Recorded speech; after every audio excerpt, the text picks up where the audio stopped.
Iniciamos con nuestra sesión retomando esta idea de las encuestas. Como la anterior clase habíamos dicho que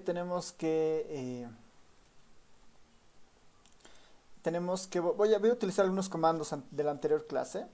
Si recuerdan, habíamos cargado la base de datos, ¿no? Habíamos cargado la base de datos. Voy a cargar la base de datos que estábamos usando en las anteriores clases, que es justamente la encuesta hogares.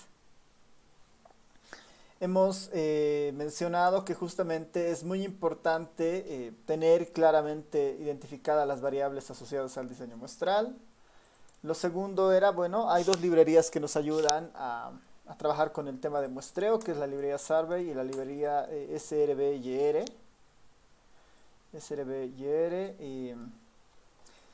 Después, utilizando la librería Survey, lo más trascendental, ¿no? Lo más trascendental utilizando la librería Survey es definir correctamente el diseño muestral, ¿no? Definir correctamente el diseño muestral.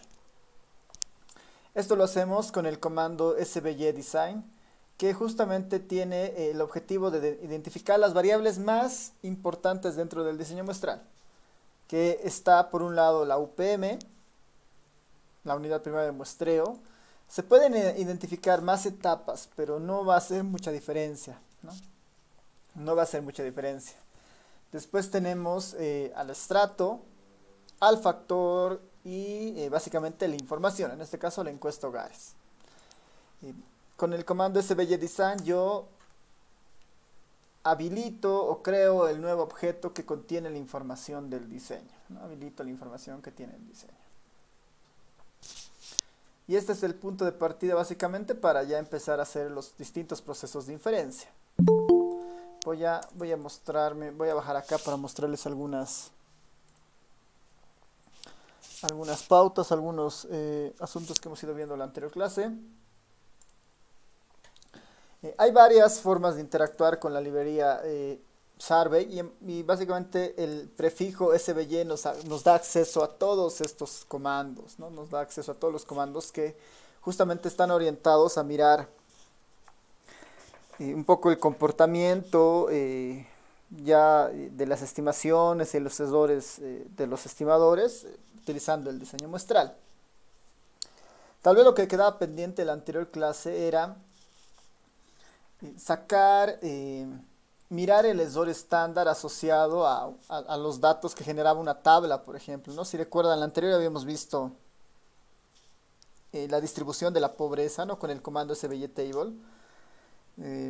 Tal vez ahí habíamos visto con la P0, habíamos visto el diseño, habíamos visto, a ver, voy a completar esto. Habíamos visto este comando el anterior y la pregunta que tenían era justamente cómo obtenemos los errores en esta tabla, por ejemplo, ¿no? Este en particular lo que está mostrando es una cantidad, es un estimador de tipo total clase, ¿no? Está contabilizando la cantidad de individuos que pertenecen a alguna de estas categorías, pobre o no pobre, ¿no? Ahora, tal vez ahí el comentario necesario es que el comando svytable está más orientado a sacar tablas de contingencias y hacer pruebas, digamos, y hacer pruebas sobre estas, ¿no? Hay varias pruebas que se pueden hacer, ¿no? El test chi cuadrado para mirar en temas de independencia de una tabla de contingencias. Entonces está más orientado ese comando a esta salida. Cuando nosotros queremos trabajar con proporciones o totales clase, debemos utilizar el comando svymin para proporciones. Este sería para proporciones. Y este para el svytotal, no, el svytotal para totales clases. Obviamente el svymin es para proporciones y también para promedios, ¿no? Para medias. Y el total, y el svytotal es para totales clase, y también para totales, ¿no? Para el estimador del total. Funciona para ambos tipos de variables. Así que si reconoce, el R va a reconocer la característica de la variable. Por ejemplo, esta variable P0 no es una variable numérica, es una variable cualitativa, ¿no? Que expresa una cualidad de pobre no pobre.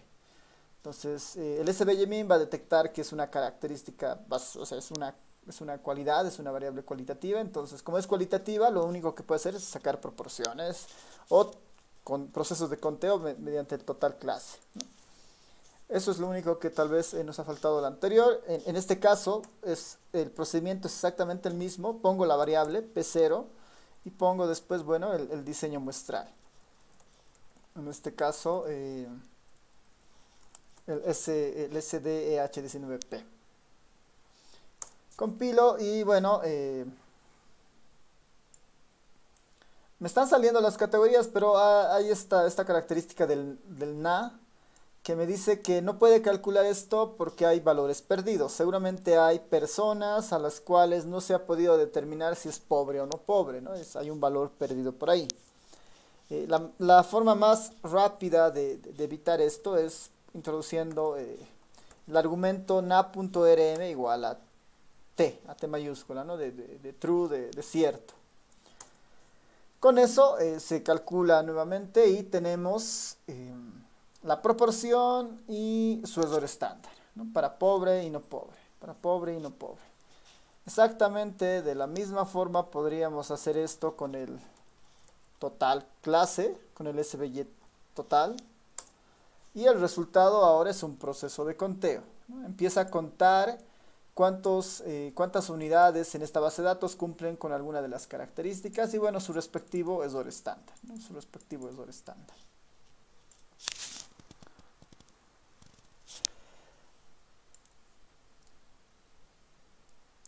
Ya está funcionando muy bien, así que esa es un poco la idea de esto.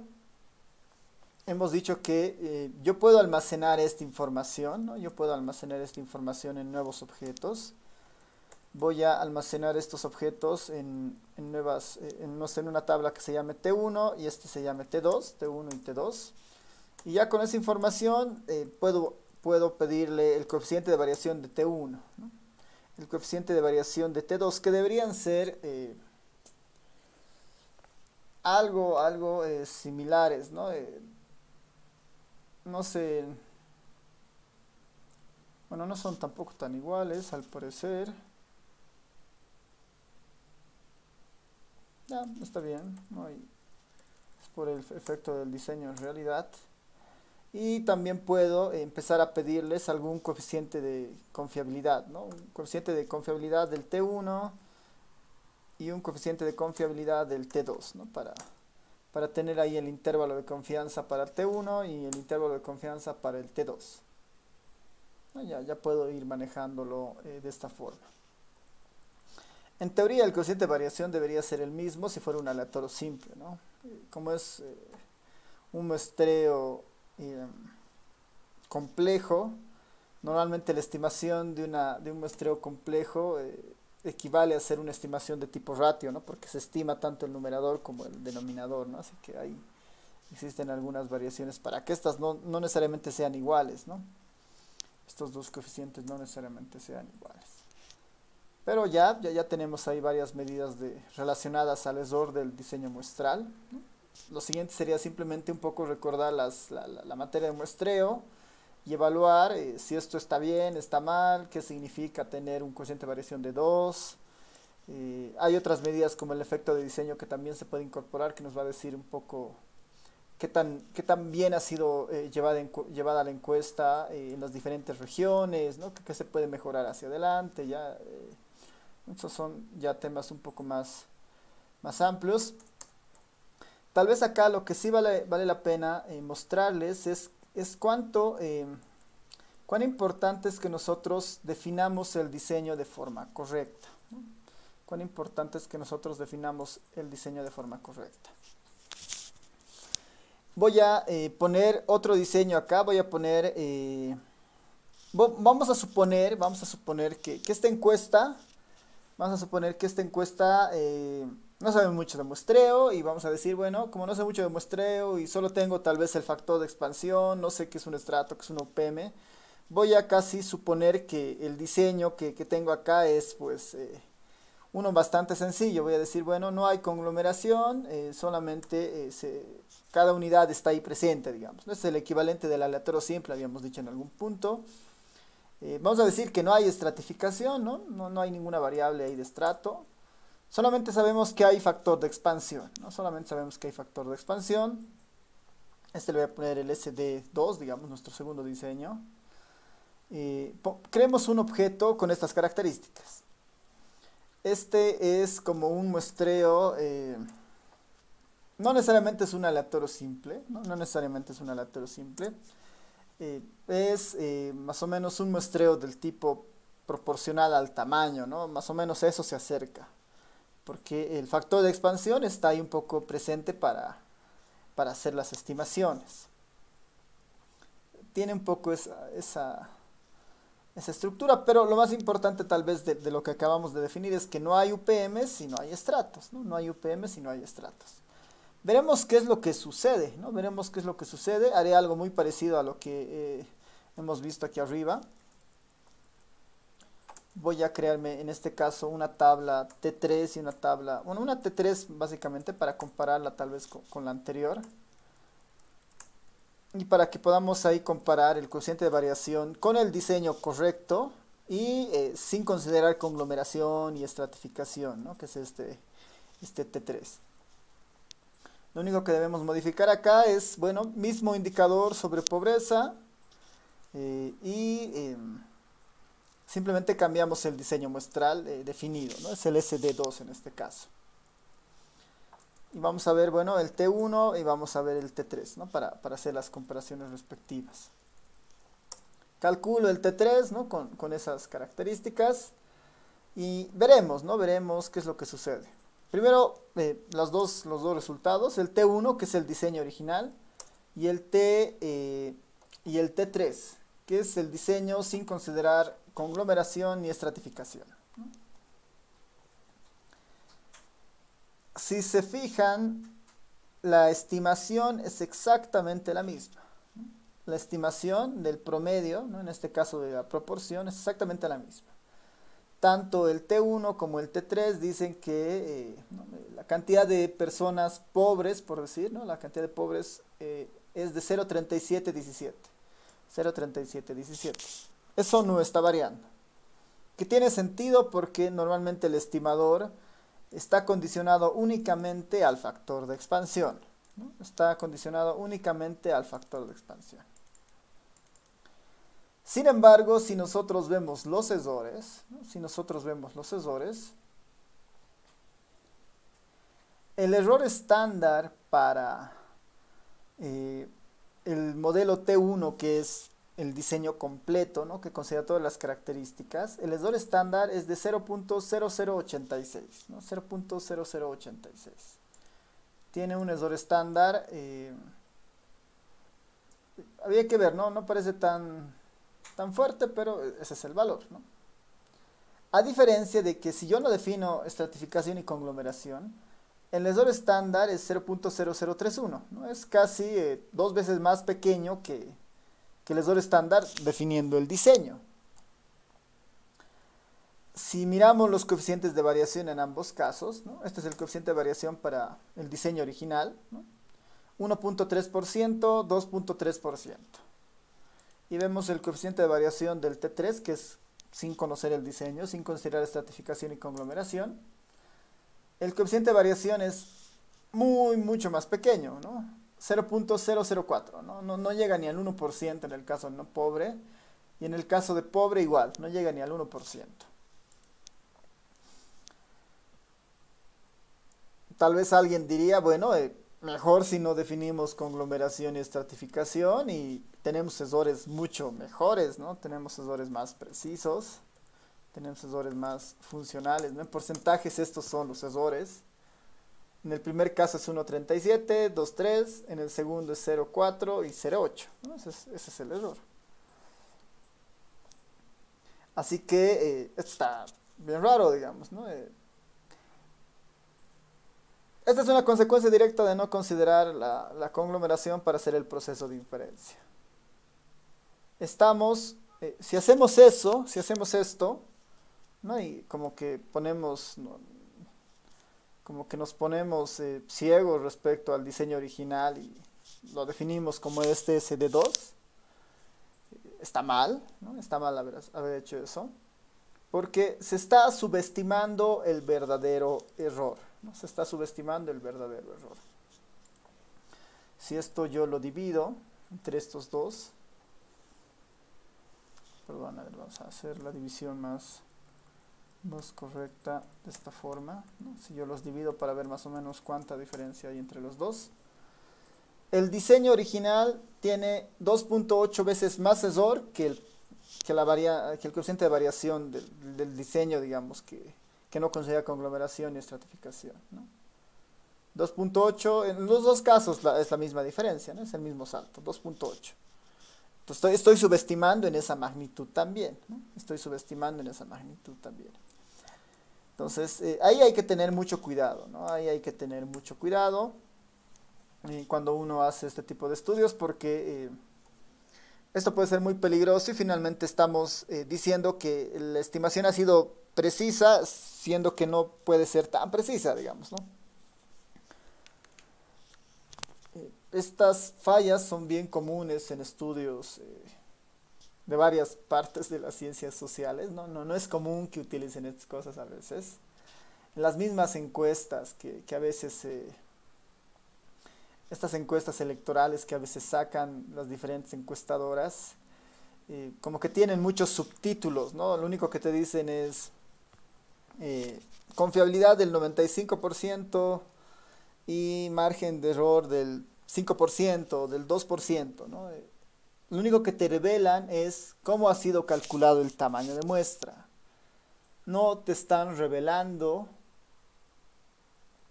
el verdadero error post-operativo de campo, digamos, ¿no? No te están mostrando estos errores que en realidad son los que uno debería evaluar para saber cuán buena está la encuesta, ¿no?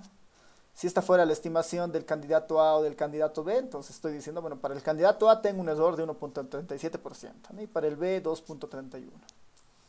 Esto no te dicen muchas veces, incluso ni siquiera se manejan a veces la conglomeración y pueden estar teniendo una ilusión de que su encuesta es buena, pero en el fondo no lo es, ¿no? Así que estos detalles son muy relevantes para esta parte, porque justamente nos van a ayudar a un poco a diferenciar esos dos tipos de errores, ¿no? Una cosa es un error planificado que se pone antes de una encuesta, ¿no? Que ese es justamente un coeficiente de confiabilidad de tal nivel, digamos, ¿no? Un margen de error de tal nivel. Eso es algo que se pone antes de salir a campo, para calcular el tamaño de muestra y empezar el operativo. Eso es lo que se planifica, eso es lo que se planifica. Y esa planificación, ustedes recordarán que tiene muchos supuestos, ¿no? Hay muchos supuestos para calcular el N pequeño. Pero ya cuando se vuelve la base de datos y es el momento de hacer inferencia, estos valores planificados no nos han garantizado nada. Tal vez nos han garantizado que deberíamos estar rondando esos valores, pero hacer este análisis de rendimiento, ¿no? Estos indicadores de rendimiento de muestra, como el coeficiente de variación, los intervalos de confianza, posiblemente estos, el del efecto de diseño, nos van a dar mayores elementos para un poco verificar justamente la calidad de la encuesta que estamos realizando y del diseño, ¿no? Y esto que les muestro respecto a la media va a suceder con todo lo que metamos después, ¿no? Si hacemos una regresión, ¿no? Si hacemos una regresión es exactamente lo mismo, ¿no? Voy a mostrarles, por ejemplo, en el R puedo hacer una regresión lineal muy sencilla con el comando LM y decirle, bueno, quiero hacer una regresión, decir que el ingreso laboral de las personas está condicionado a sus, voy a ponerlo a ver, de esta forma para que vean la diferencia entre trabajar sobre la muestra y trabajar sobre el diseño muestral.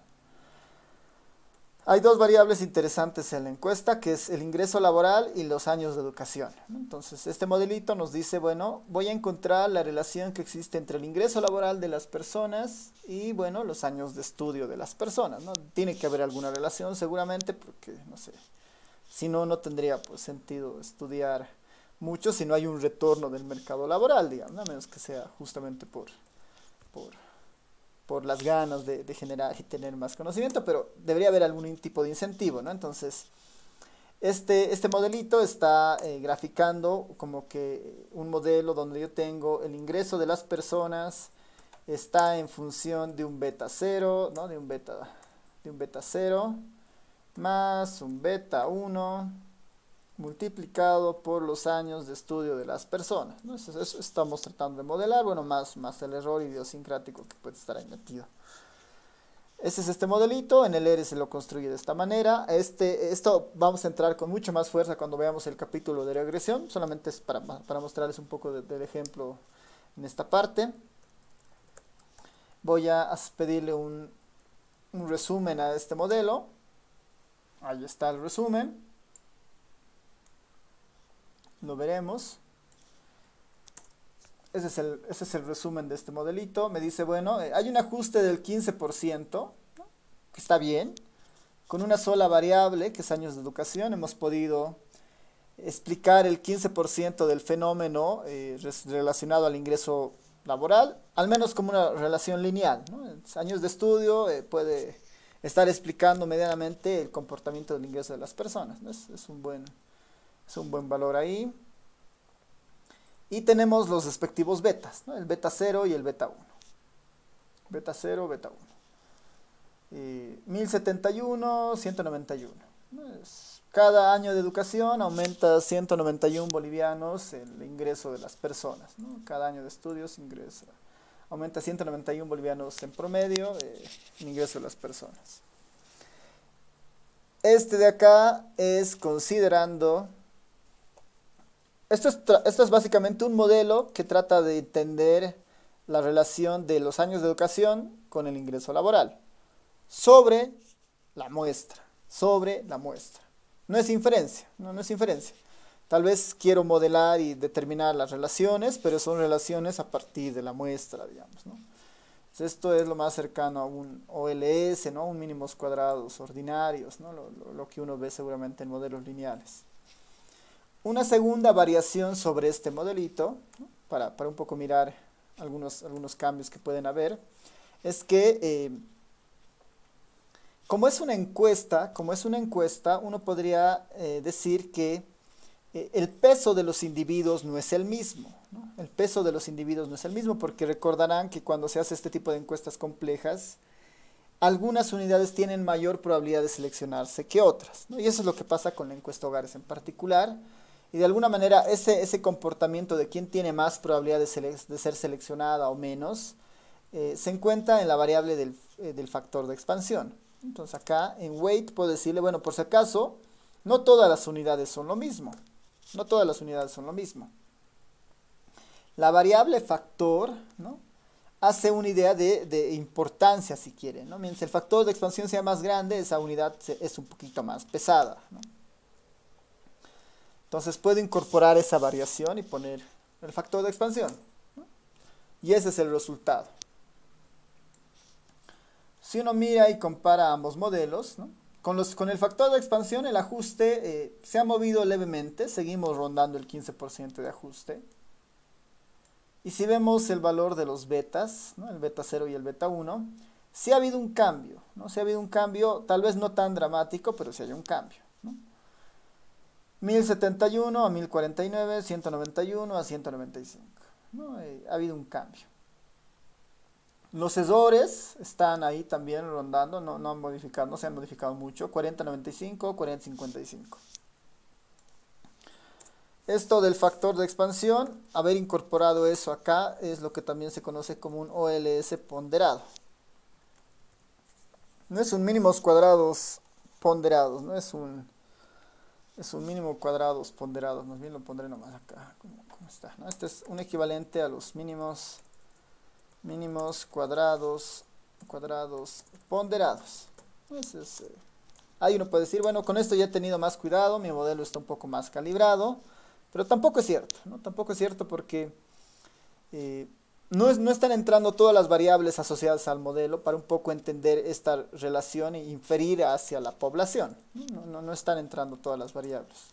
Entonces ahí viene un poco al rescate la librería SVG con la opción que tiene de los modelos, ¿no? Su opción de modelos es justamente el SVG GLM, ¿no? Que está asociado justamente a los modelos lineales generalizados, ¿no? Y justamente ahí vamos a poder hacer exactamente lo mismo que hemos hecho acá arriba. Le vamos a decir, bueno, utilizando el diseño de SDH19, quiero que contrastes el mismo modelito, ¿no? YLab relacionado a años de educación, ¿no? Lo bueno es que como ya he definido el diseño, no tengo que incorporar nada más. Solamente el ingreso laboral y los años de estudio. En el diseño está toda la información del factor, estrato, conglomeración y esto, ¿no? Genero esta salida.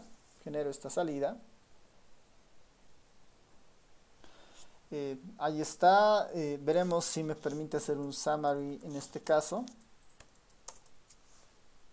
Sí, hay un summary ahí, un poco ahí presente. Ahora, como estoy utilizando el GLM, no es tan directo obtener un R cuadrado, ¿no? No puedo hacer eso directamente. Tal vez podría generar un pseudo R cuadrado, ¿no? Como han visto seguramente en modelos. Pero lo que me interesa más de acá, en algún caso, es el comportamiento del modelo, ¿no? Si comparamos nosotros ahora, ¿no? Les voy a poner acá el último modelo que habíamos visto. Este es el modelo considerando el factor de expansión y este es el modelo considerando todo el diseño muestral. Estos son los dos modelos. Sí, a ver, esto lo abro un poquito. Ahí lo podemos ver. Van a ver que el factor de expansión es más que suficiente para conseguir los betas. Los betas son exactamente los mismos. 1049, 1049, 195, 195. Sin embargo, los sensores estándar son diferentes. Los sensores estándar son diferentes. Sin el diseño, el sensor estándar era 40.55, era mucho más pequeño. Considerando correctamente el diseño y mirando un poco las relaciones que ponen las características de la conglomeración, de la estratificación, el sensor estándar es de 70. Es casi el doble, no menos del doble del 40. Lo mismo para el beta 1. 686, 356, ¿no? Y estarán ahí de acuerdo que el sensor estándar está sumamente vinculado con el comportamiento de los intervalos de confianza, ¿no? Entonces la historia y el cuento que se puede contar a partir de esto debe variar, ¿no? Y seguramente en este caso por lo menos está bien, son significantes, ¿no? Ambos casos, ambas variables.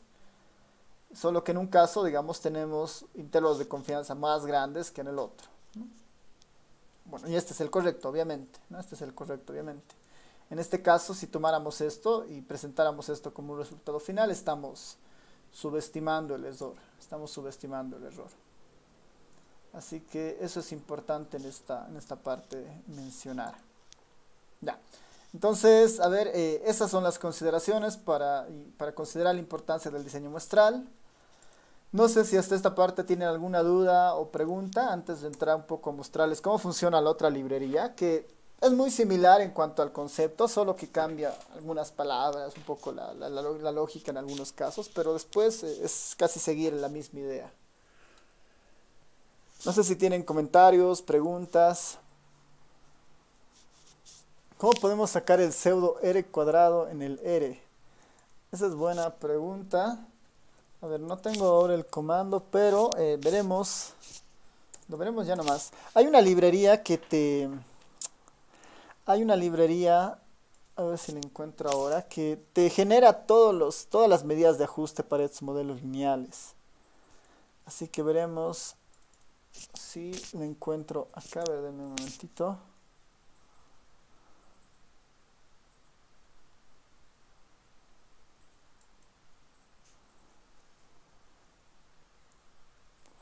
Normalmente este es para el GLM, ¿no? Que es el que hace este tipo de cálculos. Pero a ver, veremos si tenemos ahí alguna suerte.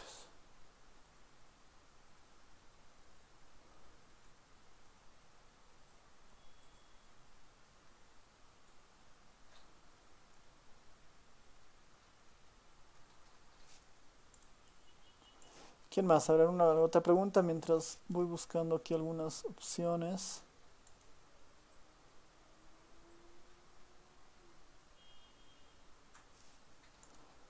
Porque hay varias opciones para...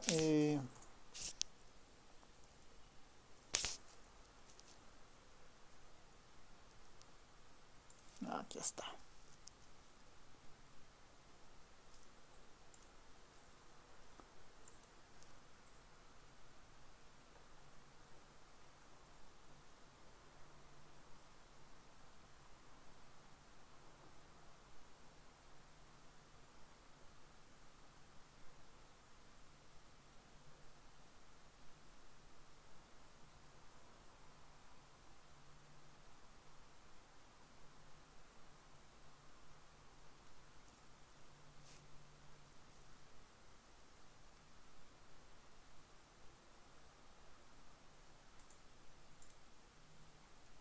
A ver, voy a ponerles ahí en la librería, es la que estoy rastreando.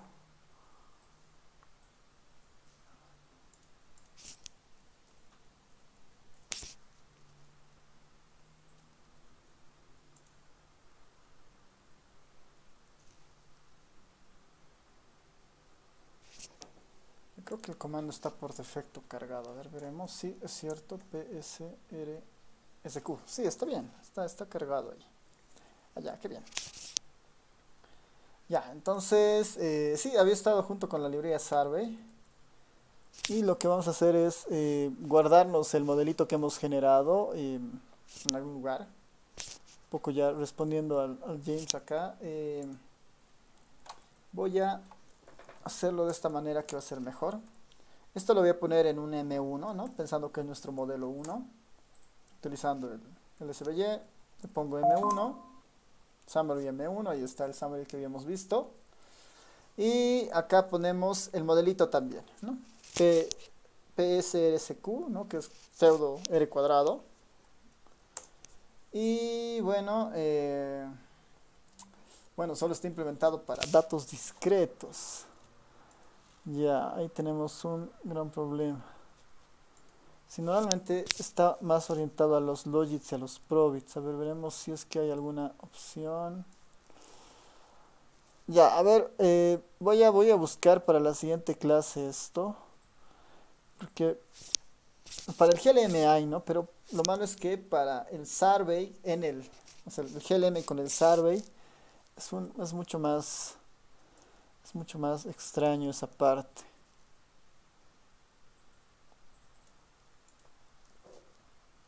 Ya, a ver, entonces, para no detenernos mucho tiempo acá, lo voy a buscar para la siguiente clase y ahí les voy a pasar o en el Telegram les voy a pasar una un breve comentario para esta parte, para un poco mostrarles cuál es el resultado.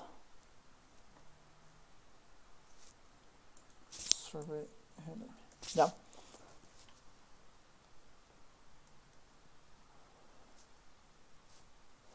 Debería ser directo, pero no está funcionando.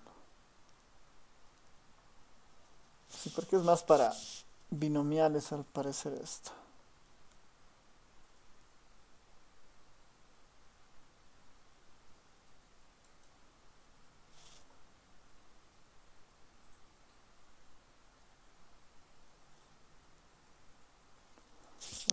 Un poquito más.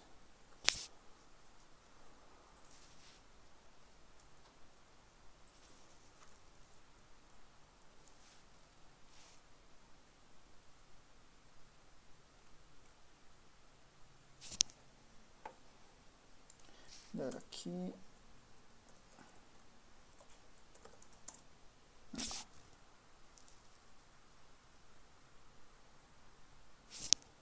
A ver, veremos una opción que mencionan, que es instalando otro paquete.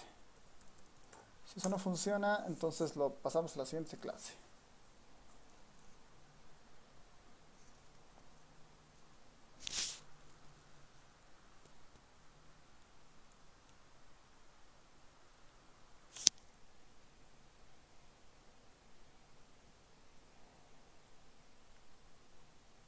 Ya, creo que está bien.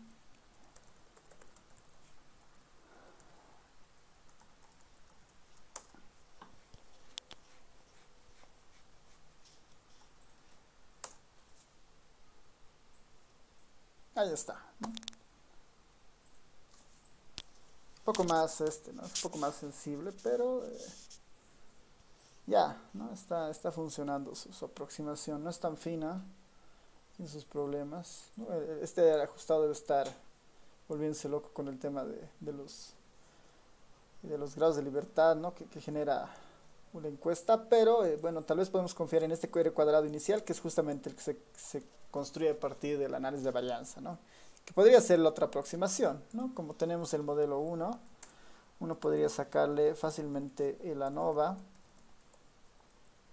y a partir de esto no nos permite la ANOVA. SVY, veremos si hay la ANOVA para este. Ya, no, hay que ir por otro lado entonces. Ya, una opción es esta función zoom de la librería JTool, que está sacando, ¿no? Un 0.16. Ahí tal vez habría un poco que calibrar el modelo mucho mejor para tratar de no tener estos problemas con el área ajustado, ¿no? Ya, súper. ¿Alguna consulta más? ¿Alguna duda? Más relacionado a los modelos estos de regresión, las opciones que hay, los modelos logísticos y eso, vamos a verlo en el capítulo de regresión, ¿no? Con mucho detalle esto de cómo hacemos esto de saltarnos la colinealidad, la heteroscedasticidad y todo lo demás, ¿no? Lo importante de esta parte es mirar un poco que una encuesta, o sea, hacer un modelo sobre una encuesta, sobre un censo, sobre un registro administrativo, tiene que tener sus respectivas consideraciones, ¿ya? Entonces vámonos a la librería SRB-YR, ¿no? Vámonos a la librería SRB-YR. Esta librería, como les había comentado, está justamente orientada a utilizar el operador pipe, ¿no? Está orientada a utilizar el operador pipe. Una opción bastante útil para esta librería, ¿no? Voy a poner más bien acá la librería para que la tengamos ahí, SRB-YR. Esta sigue un poco la lógica del operador pipe. Hemos visto en las anteriores clases que el operador pipe tiene nomás sus características interesantes. Entonces voy a habilitar la librería. Uno de los aspectos más rápidos que uno podría hacer, si conoce el funcionamiento del survey, si conoce el funcionamiento del survey y quiere ahí un poco trabajar, ¿no? Esa librería survey, uno puede hacer el comando as survey design, ¿no? Esta. Y acá ponemos el diseño que ya habíamos creado anteriormente, el SDEH19P, ¿no? Ponemos eso y creamos otro objeto. Voy a crear en este caso, por decir, el diseño, el SD3, digamos, ¿no? El SD3EH19P. Esta es una ruta muy fácil si conocemos o si recordamos el funcionamiento de la librería Survey y un poco lo que habíamos hecho, ¿no? Lo único que hace esto es transformar el objeto Survey a un objeto que ya permita el trabajo con el operador pipe, ¿no? Que ya permita el trabajo con el operador pipe. ¿Por qué es importante esto del operador pipe? Porque, a ver, voy a mostrarles, ¿no? Hubiera sido muy fácil si por ejemplo, nosotros con la librería Survey, nosotros hacíamos algo de este estilo, ¿no? Agarramos la encuesta hogares 19P, de esta variable, a partir de esta encuesta seleccionamos la variable P0 y sobre esta hacemos un SVY min, ¿no? Por ejemplo, ¿no? Esa hubiera sido la lógica que hubiéramos podido aplicar con el operador pipe si este objeto permitía hacer eso. Claramente no lo permite, ¿no?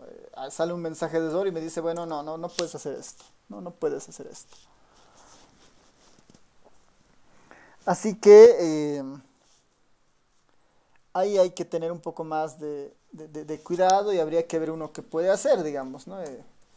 Podemos probar esta misma estructura con el SD3 que ya está funcionando, ¿no? que es el objeto que está con el diseño ya de la librería SRB-YR. Compilo la misma idea, el diseño está ausente, me dice.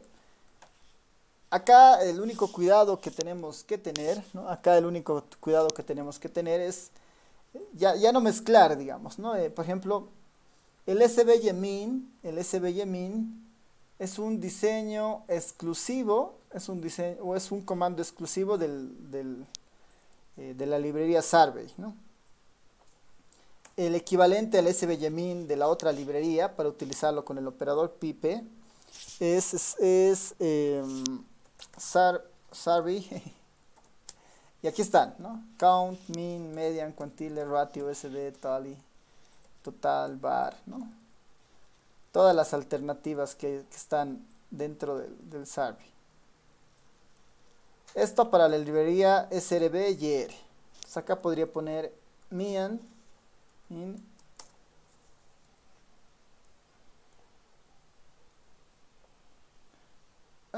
está sacando algún tipo de error. Ya está bien, es un tema más de concepto del pipe. Es un tema más de concepto del operador pipe. Y tal vez aquí valga la pena aprovechar para mostrarles un comando que tiene un comando adicional que tiene justamente la librería dplyr, ¿no? Que es la que permite manejar el operador pipe. De esta base de datos que tiene el diseño muestral, quiero realizar un resumen.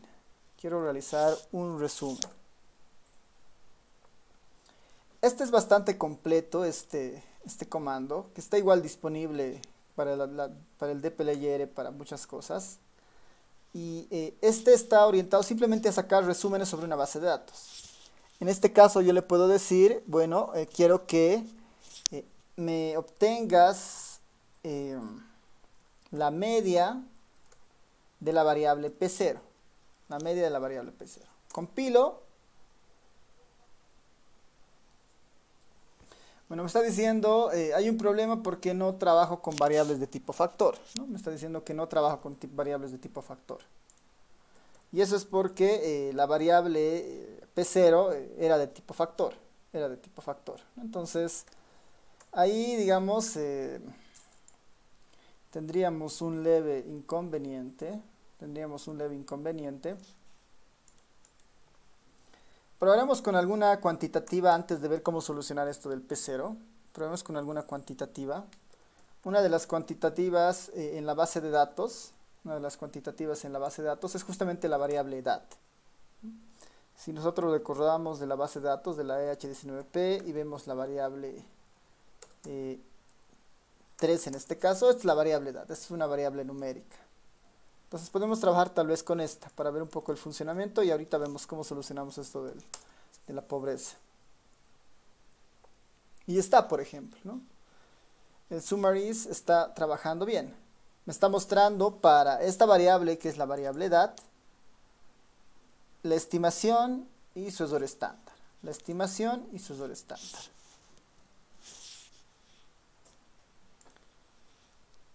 Sí, está funcionando. Y una de las ventajas de esto, de utilizar el operador pipe, es que hay muchas opciones, ¿no? El summaries, este de acá, se lo puede combinar con este otro que es el group by. Y le puedo decir acá, por departamento, quiero que me obtengas el promedio de las edades. A ver, ¿qué está pasando? Ya.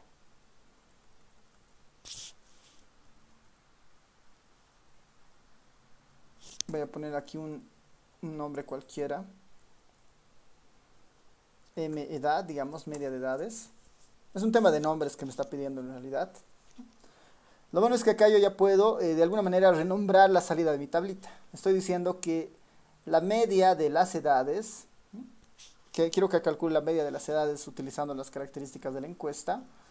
Esa información la guardes en una variable que voy a crear ahora, que se va a llamar medad, ¿no? Por eso aquí aparece medad, la estimación y su error, ¿no? Su error estándar. Quiero que lo hagas por departamento. Quiero que además que por departamento también lo hagas por área, ¿no? También quiero que lo hagas por área. Y está funcionando sin problemas, ¿no? Está funcionando sin problemas. Departamento, área y las características.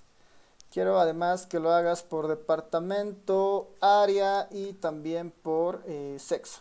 A02. Ya tengo una tabla mucho más larga que va a ser en este caso departamento, área, sexo, el promedio de edad y el error estándar. Esta es un poco la practicidad que tiene la librería de Pelleyere, ¿no? Con este operador pipe. Esta es una de las prácticas interesantes. Sobre variables numéricas, ¿no? Acá podría ser exactamente lo mismo, pero acá decirle, bueno, quiero la media también del ingreso laboral, ¿no? Que es otra variable completamente numérica. La media del ingreso laboral, el ingreso laboral es cuánto genera de ingresos en actividades, ¿no? Laborales las personas por mes. Acá lo que tengo que hacer es survey otra vez. Lo estoy haciendo todo en una línea, ¿no? Survey min del ingreso YELAP, de la variable YELAP, y acá le voy a mencionar que por si acaso si encuentras valores perdidos, eliminarlos, ¿no? Eliminar los valores perdidos. Compilo esto y va a tardar un poco porque ya es un proceso un poquito más pesado. Y ya tengo por departamento, área, sexo, la media de edad, su ESOR, la media del ingreso laboral, su ESOR, considerando el diseño muestral, ¿no? Considerando el diseño muestral.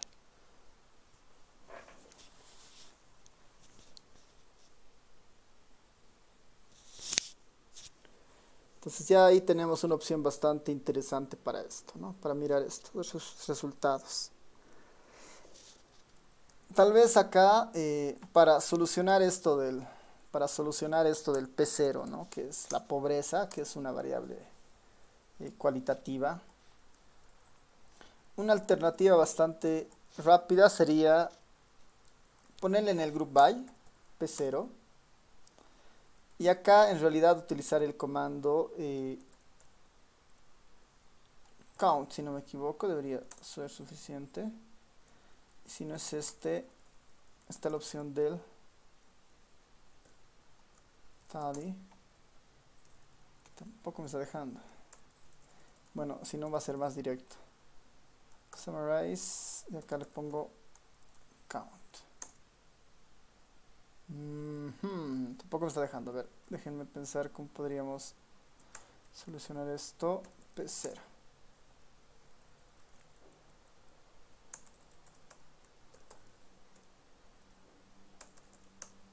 Survey tally.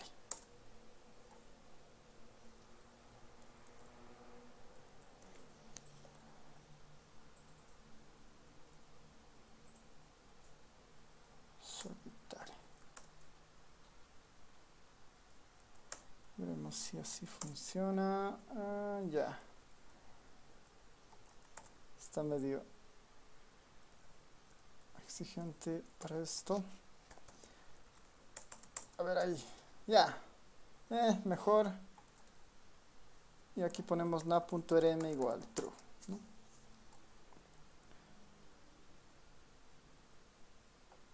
Bueno, no nos deja el na.rm true.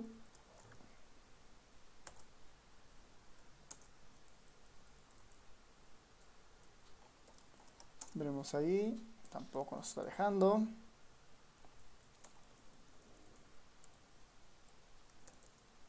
a ver otra opción. Complete.case.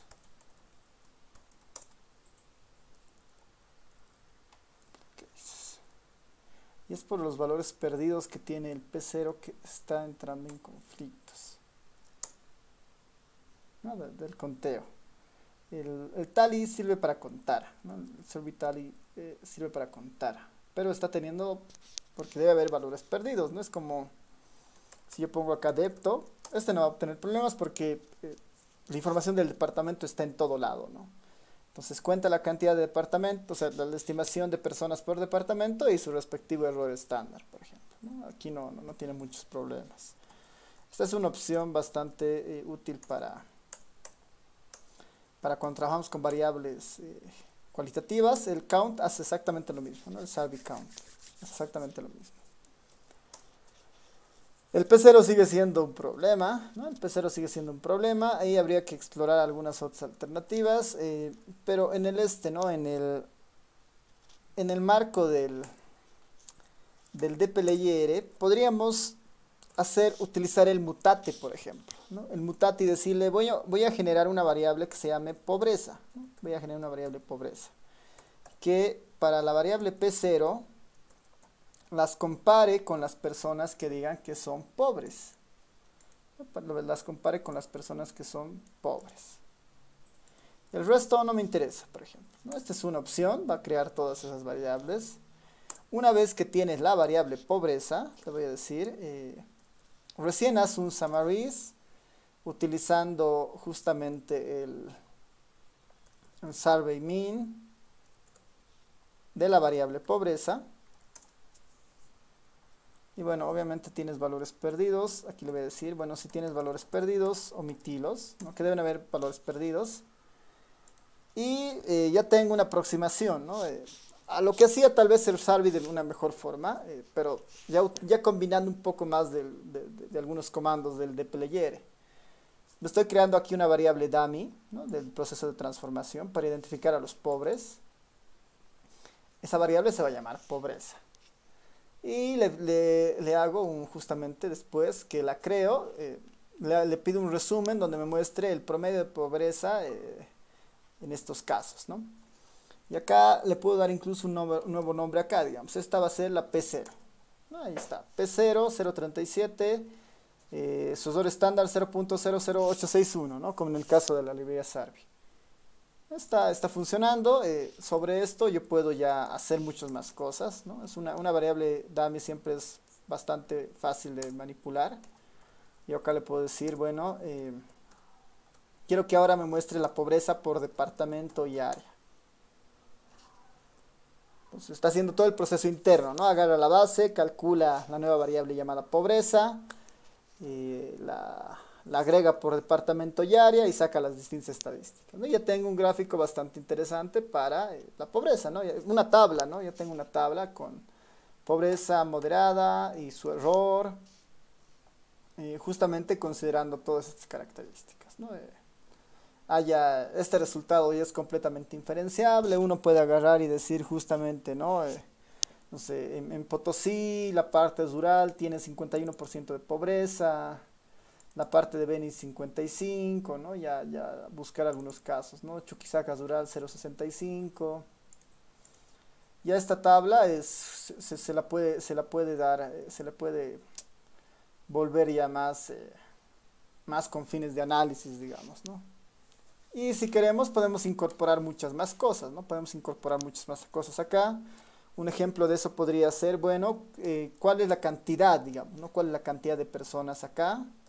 Puedo decirle, bueno, Sarby count de la variable pobreza. Más que Sarby count es Sarby total. Va a contar puros unos. Quiero que cuente puros unos. Sarby total va a contar puros unos. Bueno, obviamente como hay valores perdidos, voy a ponerle na.rm igual a true. Y con eso se va a solucionar. Es un comando un poco más largo, pero ya tengo ahí la pobreza, la proporción de pobreza por departamento y área, su usuario estándar. Y tengo la estimación de la cantidad de personas pobres y su usuario estándar.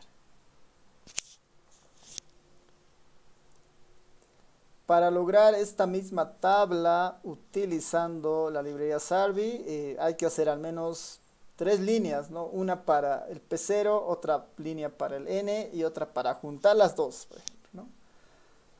Mientras que con este concepto de la librería dplyr y el operador pipe, ¿no? Y la posibilidad de utilizar el mutate, el groupby, summaries, se vuelve algo mucho más sencillo de hacer, ¿no?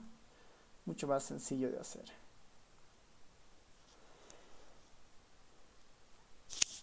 Ya, ¿qué tal hasta acá? ¿Dudas? ¿Consultas?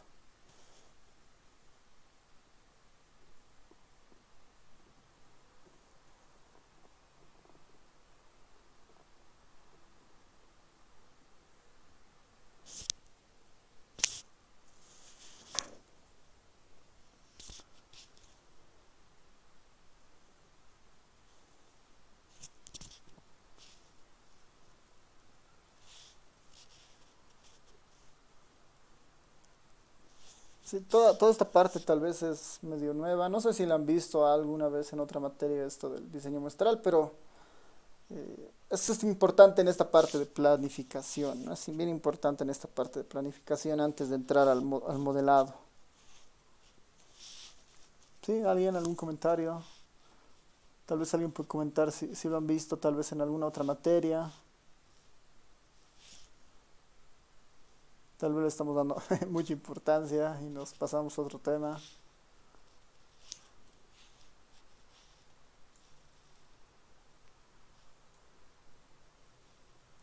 Ya, súper. Carlos dice que no lo vio, así que creo que es pertinente además que lo toquemos. Ya, entonces, así el último detalle en esta parte, el último detalle en esta parte de esta librería.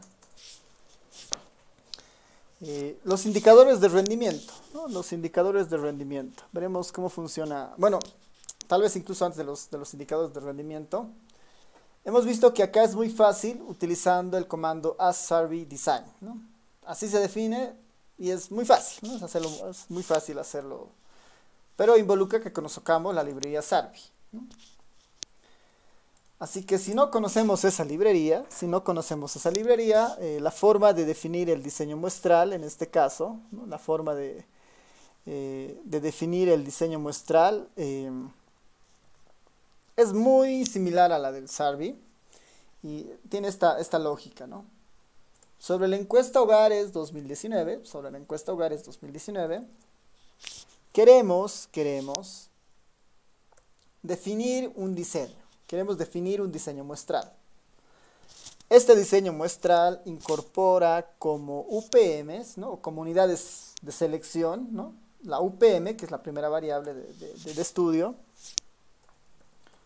como estrato, la variable estrato, que era la misma, y como variable de peso, ¿no? Variable de peso, la variable factor de expansión. Es muy parecida al anterior caso, ¿no? Es UPM, estrato y factor de expansión. UPM, variable y factor de expansión. Esto nosotros lo almacenamos en un nuevo objeto. Le voy a llamar a este nuevo objeto SD4EH19P. Te voy a dar un poquito menos de espacio. Ya. SD4EH19P, ¿no? Es nuestro diseño cuarto. Y ya está, ¿no? Esta es la otra forma. Si no queremos convertir un objeto del Survey a un objeto del SRBR, entonces podemos definirlo, ¿no? Definiendo la UPM, la estratificación y el factor, ¿no? Obviamente en este caso voy a mostrarles ahí las opciones de las Survey.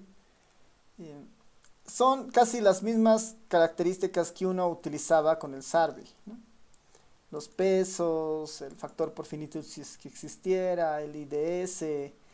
Y acá la misma idea, ¿no? Si yo quiero incorporar más niveles, ¿no? Simplemente incorporo, digamos, UPM más otra variable, más otra variable, más otra variable, ¿no? Esa es la manera, ¿no? Aquí yo podría haber puesto UPM más el folio, por ejemplo, ¿no? A ver, ¿por qué no me está registrando? Objeto UPM no encontrado.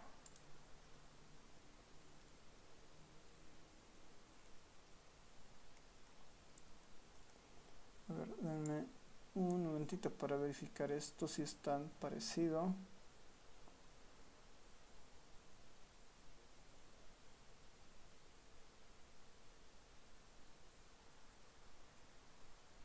Ya, no creo que sea así.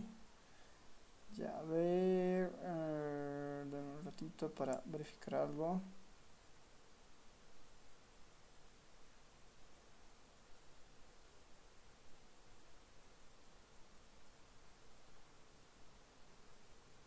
Ah, ya. Varía de esta forma en realidad.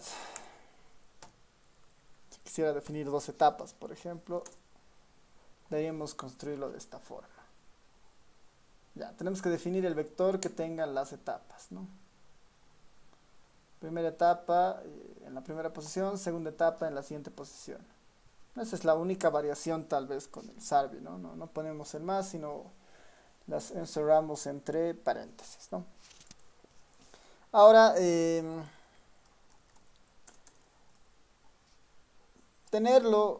definir la UPM y definir unidades posteriores a estas, ¿no? Definir unidades posteriores al UPM no tienen mucho sentido en el muestreo si no tenemos la variable relacionada al factor por finitud, ¿no? Si no tenemos la variable relacionada al factor por finitud, esto no tiene mucho sentido, ¿no? Acá en el ejemplo se muestra, ¿no? Que, por ejemplo, si tenemos dos etapas, ¿no? De num y snum, ¿no? La primera y la secundaria, la unidad primaria de muestreo y la unidad secundaria de muestreo, deberíamos tener los factores de finitud de ambas etapas, ¿no? Para que el ERE trabaje bien, ¿no? Para que el ERE lo reconozca. Si no tenemos el FPC, no hay mucho que hacer, digamos, de nada vale incorporar otras etapas, porque va a suponer que solamente hay una primera etapa y las demás no importan. Así que en este caso es una sola etapa y sobre este diseño puedo hacer exactamente lo que hacíamos aquí arriba, ¿no? Voy a copiarme esta tablita de aquí arriba y voy a cambiar lo único que ya no trabajamos sobre la SD3 sino sobre la SD4. Y el resultado va a ser muy similar a lo que habíamos visto antes, ¿no? Ahí está la tabla. A ver, sobre esta misma tabla voy a solamente mantener la media de la pobreza. Solamente voy a mantener la media de la pobreza. Para incorporar otra característica que es importante acá, ¿no? Otra característica que es importante acá. Cada uno de estos, ¿no? Cada uno de estos Sarbys, ¿no? Sarbys barra baja, permiten incorporar las medidas de rendimiento de muestreo. Acá si se dan cuenta, lo único que pide el Sarby min es darle la variable, definir si hay valores perdidos o no, y nos da la opción de trabajar con las medidas de rendimiento de muestreo, por ejemplo. ¿Quieres que te mostremos el error estándar, el coeficiente, bueno, los intervalos de confianza, la varianza, el coeficiente de variación, ¿no? Podemos poner eso. Por defecto solamente está el error estándar, pero podríamos decirle que nos muestre todos estos, ¿no? Tal vez puedo incluir esto para que vean todo el resultado. Entonces acá, aparte después del nap.rmt, puedo decirle, bueno, quiero que me muestres todas estas variables de error, ¿no? Todas estas medidas de error. Además, ¿no? Además quiero que me muestres también el efecto de diseño, ¿no? Quiero que también me muestres el efecto de diseño. Veremos un poco en qué varía, ¿no? En qué varía. Y ya, ¿no? Tengo una tabla muy completa, Estimador, error estándar, límite inferior, límite superior, varianza, coeficiente de variación y efecto de diseño. ¿No? Y efecto de diseño.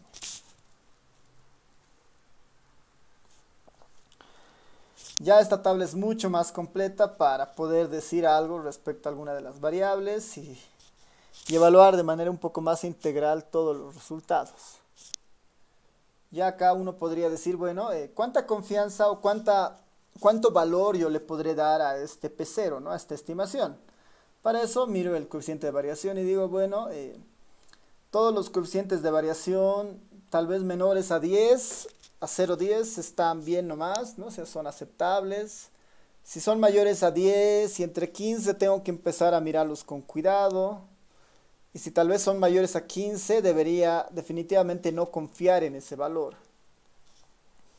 Eso pasa con Pando-Zural, ¿no? Pando-Zural es una mala idea, ¿no? Lo que nos está de alguna manera tratando de decir esta tabla. No hay que confiar mucho en este 0.359. Y el intervalo de confianza como que ratifica eso, ¿no? Decir que la pobreza en Pando es del 35%, pero este valor podría estar entre el 20 y el 50, realmente no es información. Ya, 0,22 y 0,48, ¿no? Pues básicamente entre el 20 y el 50 está la pobreza en Pando, ¿no? Es demasiado amplio el intervalo de confianza. Y esto no les está advirtiendo el coeficiente de variación. Hay demasiado error muestral, ¿no? Hay demasiado error muestral, lo que significa intervalos de confianza muy altos, lo que significa que este resultado no necesariamente es tan preciso. Si vemos un ejemplo inverso, podemos ver este de acá, por ejemplo, bastante chiquito, 0.0394. 0.0394. Nos dice, bueno, la paz urbana tiene una pobreza del 37%, con un error del 394, ¿no? Con un error de 0.0394, digamos 4%. Lo que significa que el verdadero valor a un 95% de confiabilidad y todo lo demás puede encontrarse entre 0.34 y 0.39, ¿no? Y está más creíble, digamos, o sea, estoy seguro que la pobreza está dentro del 0.3 al menos, ¿no? Está por ahí metido entre 0.34 y 0.39. Muy distinto a decir que está entre 20 y 50, ¿no? Entonces ahí el coeficiente de variación justamente nos da un poco esa mirada hacia los intervalos de confianza y hacia la confiabilidad o precisión que puede tener un estimador. Lo segundo es el efecto de diseño, que es una medida que tal vez está más orientada a medir la calidad de la encuesta, ¿no? Nos puede estar un poco contando de qué tan buena calidad ha sido la encuesta, en este caso en estas distintas regiones, ¿no? Y bueno, realmente hay valores muy altos, ¿no? El INE planifica un efecto de diseño de 2, ¿no? Planifica un efecto de diseño de 2 a nivel nacional para esto. Pero como se darán cuenta, el efecto de diseño es muy grande, ¿no? Es muy grande en algunas regiones. Si no utilizamos el Group By en este caso, ¿no? Para que vean el nacional, el efecto de diseño nacional, es de 12.6. Y el INE planifica un efecto de diseño de tamaño 2, ¿no? Para esta misma variable, exactamente para esta misma variable de pobreza, ¿no? Que es la principal básicamente. Entonces ahí lo que nos está diciendo en el fondo es que hay una mala planificación en la encuesta, es bastante ineficiente la encuesta, ¿no? Es bastante ineficiente. Posiblemente se esté dando más muestra a lugares que no merecen eso, ¿no? Y eso tal vez uno lo puede mirar acá cuando ve esta desagregación urbano-rural por departamento. Este 42.4 es muy absurdo, ¿no? Es muy absurdo, es demasiado alto. Lo que significa es que deben estar yendo a muy pocas comunidades en el área rural de Chuquisaca. Y el colmo es que tal vez a estas unidades pequeñas que se van son muy parecidas, ¿no? Entonces, en términos de pobreza, digamos, llegas a una comunidad, entrevistas, por decir, a 12 personas y les preguntas si eres pobre o no eres pobre, digamos, con las distintas mediciones que ellos tienen, y todos te resultan ser pobres, digamos. Entonces, era lo mismo entrevistar a 12 que entrevistar a 2, a 3, a 4 personas, ¿no? Entonces, hay demasiada muestra ahí, digamos, saturando eso, y además preguntas a comunidades que están muy cercanas a esas o son muy parecidas, entonces no hay mucha variación, y además son entrevistas pocas comunidades, lo que hace es que esto se dispare tan alto, ¿no? Mensaje ahí, hay que ir a más comunidades, hay que hacer menos muestra por comunidad y eso, digamos, ¿no? Y normalmente este fenómeno siempre va a pasar en las áreas rurales, ¿no? 21, Beni también, 16, Pando rural también, ¿no? Entonces, y esas son cosas más, digamos, post encuesta que se pueden corregir, ¿no? Pero esto desde ese tiempo que está así, ¿no? Así que, ya, pues, eso es lo que tenemos. Entonces, preguntas, dudas hasta esta parte, comentarios. Con esto estaríamos cerrando esta parte del diseño muestral de las encuestas. Espero que les haya servido esta breve introducción. Hay bastante código Bueno, tampoco bastante, pero hay códigos que hemos tocado un poco lo más genérico, con una encuesta bastante compleja como esta, la encuesta hogares, digamos, ¿no? Tiene sus características interesantes ahí, digamos, tiene las pautas para cuando vengan otros estudios, para definir el diseño y después ya para empezar a hacer sus cálculos, ¿no? Ya la profundidad del análisis un poco va a depender de los conocimientos que hayan adquirido en las materias de muestreo uno y 2, ¿no? ¿Qué más? Preguntas, dudas, comentarios.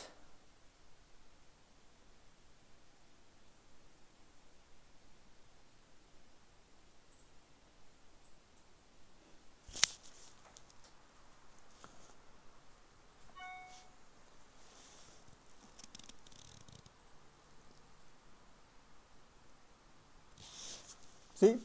¿Todo bien? ¿No hay consultas?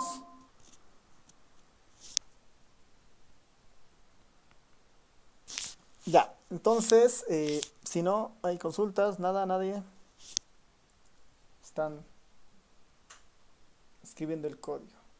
Me avisan también si voy muy rápido y puedo ir más lento.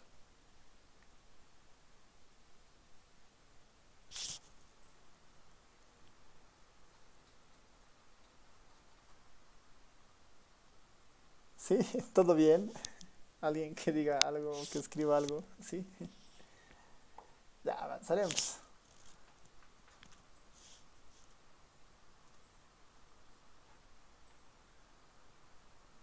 ¿Me escuchan, no? ¿Sí? Ya, gracias, James. Gracias. Está bien. Entonces, ya estas cosas pasan.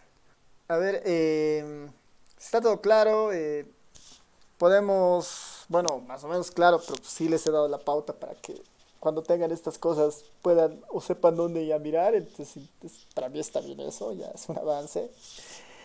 Así que veremos el siguiente tema, que sí, este creo que no se lo toca en la carrera y vale la pena mirarlo. Vamos a destinar unas 2 clases al siguiente tema. Tal vez hoy podamos tocar más la parte conceptual y después un poquito entrar al ERE, ¿ya? Así que la siguiente parte es justamente lo que vamos a denominar como la imputación de las variables, ¿no? La imputación de las variables.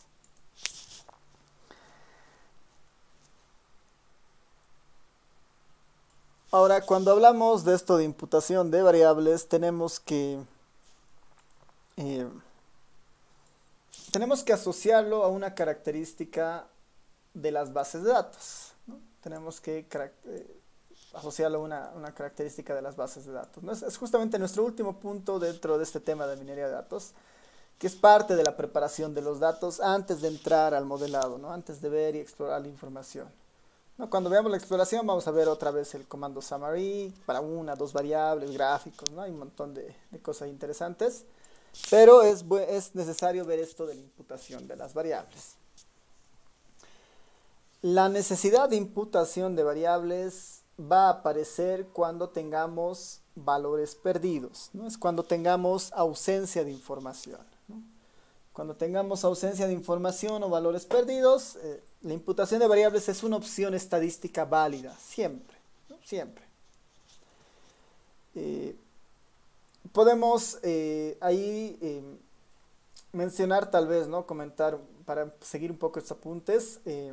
Hay un comentario de David Hunt que justamente nos dice algo bien interesante y que es muy cierto cuando uno empieza a mirar las bases de datos, ¿no? Nosotros debemos sospechar de cualquier base de datos, grande o pequeña, que parezca estar perfecta, ¿no? Que parezca ser perfecta. No hay bases de datos perfectas, básicamente nos está diciendo, ¿no? Dado que las bases de datos provienen, ¿no? Provienen de diferentes procesos de recolección, ¿no? Registros administrativos, censos, encuestas, información de la web, tal vez que es un poco más limpia, pero tal vez con menos valores perdidos, pero Si llega a nuestras manos una base de datos completa, perfecta, ¿no? Entonces hay que sospechar, ¿no? Es lo que nos dice David Hunt, que es un hecho, ¿no? Si han sido encuestadores alguna vez, han sido supervisores alguna vez o han estado vinculados a procesos de transcripción, es casi un hecho que muy natural que cuando uno va a hacer una encuesta a una casa, a una persona, a una empresa, el informante se niegue a dar algún tipo de información, o el encuestador omita anotar alguna pregunta, o el transcriptor no transcriba alguna pregunta. Ese tipo de procesos pasan, ¿no? Ese tipo de procesos pasan y finalmente llegan bases de datos pues incompletas, ¿no? Ese concepto de incompletas puede estar a diferentes niveles, digamos, ¿no? Pueden ser parcialmente completas, ¿no? Incompletas ya un 50-70% y todo lo demás, ¿no? Y en esos casos, cuando eso ocurre, el proceso de imputación se vuelve muy relevante, ¿no? Muy relevante. Existen como comentarios, existen como que hay dichos entre pasillos de los que trabajan muy de cerca en el INE o han trabajado en algún momento del INE. Es que los censos, por ejemplo, los censos son una gran fuente de omisión de variables muchas veces, ¿no? Si recuerdan, ¿no? La lógica de los censos del 92, del 2001, del 2012, ¿no? Hasta los anteriores, creo que es el 86 o el 76. Esos censos, por ejemplo, una particularidad es que como son procesos tan grandes, no contratas a los encuestadores, digamos, no contratas a un encuestador común, sino apelas un poco a un voluntariado de la gente, ¿no? En el último censo se apeló a los estudiantes universitarios, a los estudiantes de secundaria de últimos años, a los militares que estaban haciendo su servicio militar, ¿no? Entonces tenías una heterogeneidad de encuestadores muy grande, ¿no? Que seguramente sus habilidades de lectoescritura podrían haber sido igual muy diferentes según la región, según, digamos, la edad, ¿no? Según la formación, queriendo aplicar un mismo instrumento, ¿no? Teniendo todos tal vez accesos a diferentes capacitaciones, ¿ya? Entonces la historia de dónde se puede haber perdido el dato es muy, muy difusa, digamos, ¿no? Puede ser en muchos procesos, una mala capacitación, un mal instrumento, el informante, el encuestador, la transcripción. El punto es que llega mala información, ¿no? Y en los censos muchas veces eso ocurre con mucha fuerza en algunas regiones, por ejemplo, ¿no? Llega la información de una comunidad, uno pasa un filtro en la base de datos, uno mira y dice, bueno, esta comunidad tiene una cantidad de missings del 60%, digamos, ¿no? Del 90%, del 30%. Del 20%, ¿no? Hay lugares tal vez donde llegan un poco más limpias, dicen, ah, bueno, acá está todo completo, ¿no? Hay 1% de valores perdidos donde debería haber, ¿no? Entonces, esos procesos van a existir y van a depender mucho del contexto, ¿no? Lo mismo con los registros administrativos, ¿no? Si bien es cierto, los registros administrativos son instrumentos que se utilizan en las diferentes instituciones públicas privadas para recabar alguna información de algunas informantes. Tal vez por el desconocimiento del formulario, se pueden entender otras cosas y anotar información que no correspondía a un campo, o omitir algún tipo de información, ¿no? Alguna vez, por ejemplo, los aeropuertos generan uno de los registros administrativos más interesantes, que son estos formularios de remesas, o estos formularios que se apliquen a todas las personas que están entrando, saliendo, digamos, donde declaran, ¿no? Cuánto dinero están sacando, los fines y todo lo demás, digamos, y con eso un poco se trata de hacer algo de estadísticas, pero como son formularios relativamente pequeños que se distribuyen en masa, entonces muchos de esos el usuario no sabe cómo llenar, llena espacios que no corresponden, no hay un control de calidad, entonces vuelve mucha información basura que está generando finalmente valores perdidos en el fondo, ¿no? Entonces, la imputación, o sea, la pérdida de información es un hecho, ¿no? En diferentes espacios. Ahí viene la idea de la imputación de las variables, Y bueno, en ese marco de la imputación de las variables, el concepto estadístico que podríamos ponerlo, ponerlo ahí atrás, digamos, dentro de este concepto de imputación de variables, ¿no? Cómo la estadística entra en esta idea. Podríamos tal vez denotarlo con esta frase, digamos, ¿no?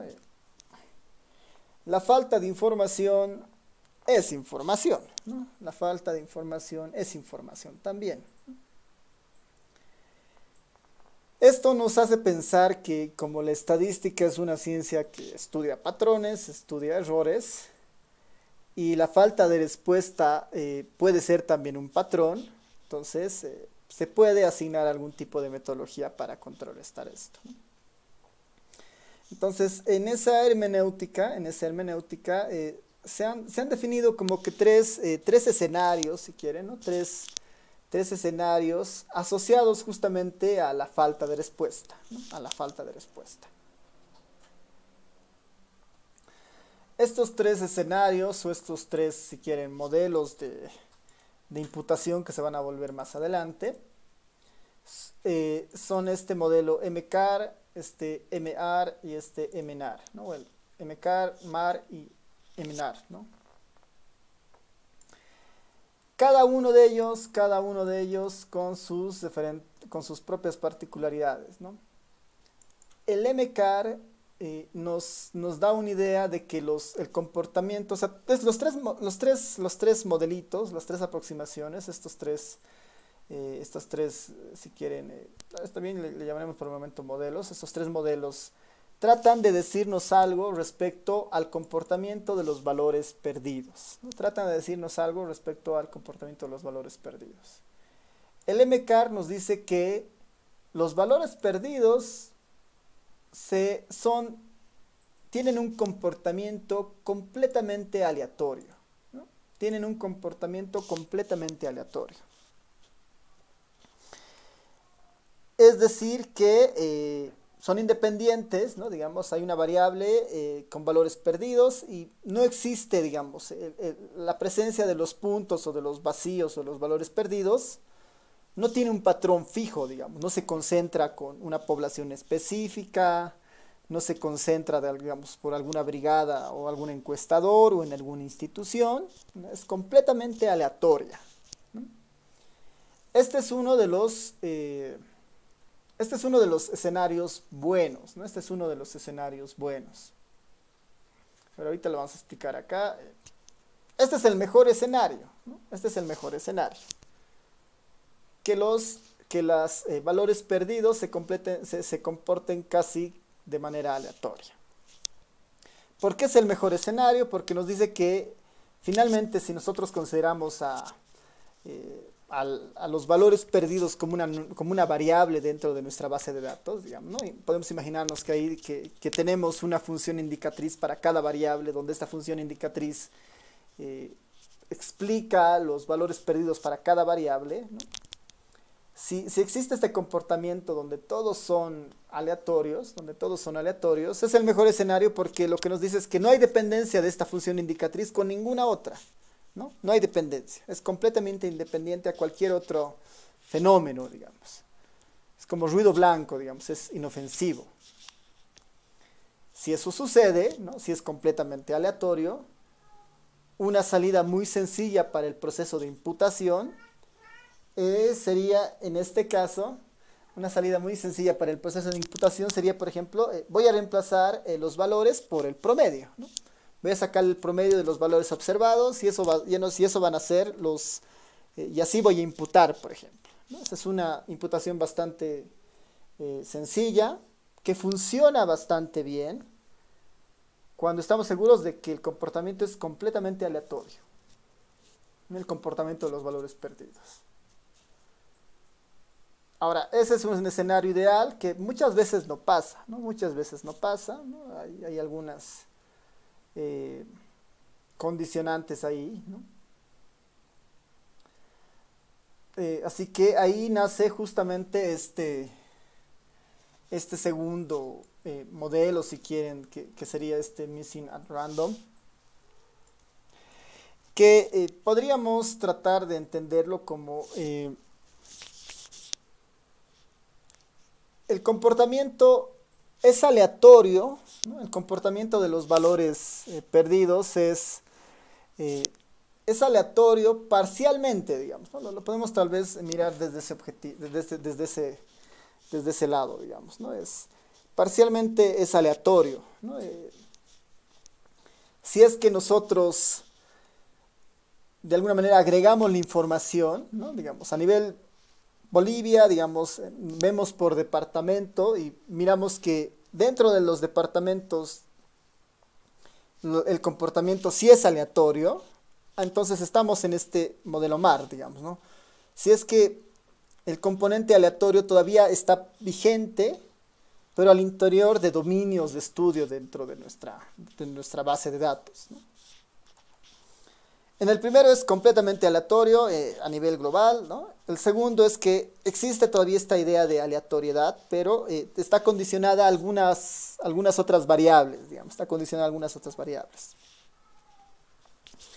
Pero sí podemos simular esta idea de aleatoriedad, pero dentro de algunos dominios, dentro de algunos bloques, ¿no? En algún tipo de agregación. Eso significa que si esto estuviera sucediendo, ¿no? Si estuviera sucediendo este modelo MAR, entonces yo podría imputar tal vez utilizando esta relación de las variables que existen, ¿no? Yo podría armar un modelito de regresión lineal con los valores existentes y con las correlaciones que existen y después imputar el valor de esa regresión dentro de los valores perdidos, ¿no? Y sería muy sencillo, digamos, ¿no? Entonces, por ejemplo, si fuera completamente aleatorio, un promedio sería suficiente. Si hubiera una especie de aleatoriedad parcial, entonces lo que nos dicen los métodos que vamos a ir viendo es, podemos generarnos algunos modelos lineales que puedan suplir esa información faltante. Hay otros algoritmos mucho más complejos, ¿no? Así que una idea es eso, ¿no? Es establecer una relación entre las variables dependientes y dependientes y generar ahí el valor que se puede imputar. Y el peor escenario es justamente el MNAR, ¿no? El peor escenario es justamente el MNAR, que es cuando los valores perdidos no tienen un patrón aleatorio, no tienen un patrón aleatorio. Es un peor escenario para el proceso de imputación, pero si se descubre las relaciones, tal vez es un mejor proceso para imputar, ¿no? Pues este es uno de los escenarios un poco más difíciles en esta idea de la imputación, cuando los valores perdidos no son aleatorios.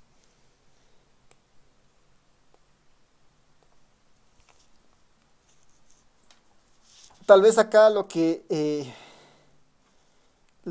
vale la pena explicar, antes de pasar a un poco la formalidad de estos modelos, es asociarlo tal vez con un concepto que nosotros hemos visto, que es esta idea de insesgadez, ¿no? O de sesgo de los estimadores, ¿no? O de sesgo de los estimadores.